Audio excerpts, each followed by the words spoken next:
So I just wanted to make a quick little video while I'm working on something else that will maybe help someone out who hasn't thought of this, but when you're putting linear rails together, especially it seems cheap ones, if you're reballing them or doing a deep clean on them, it's pretty easy when you're putting the rail back on to actually knock all those ball bearings back out of the bearing block, and it's just a big pain in the ass to deal with. So a really good simple way to do it is to grab a pair of these inverse tweezers where you apply pressure to them to actually spread them apart.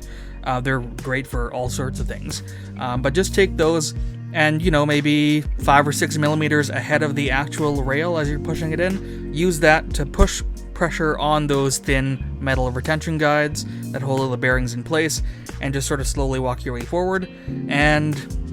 it's basically flawless.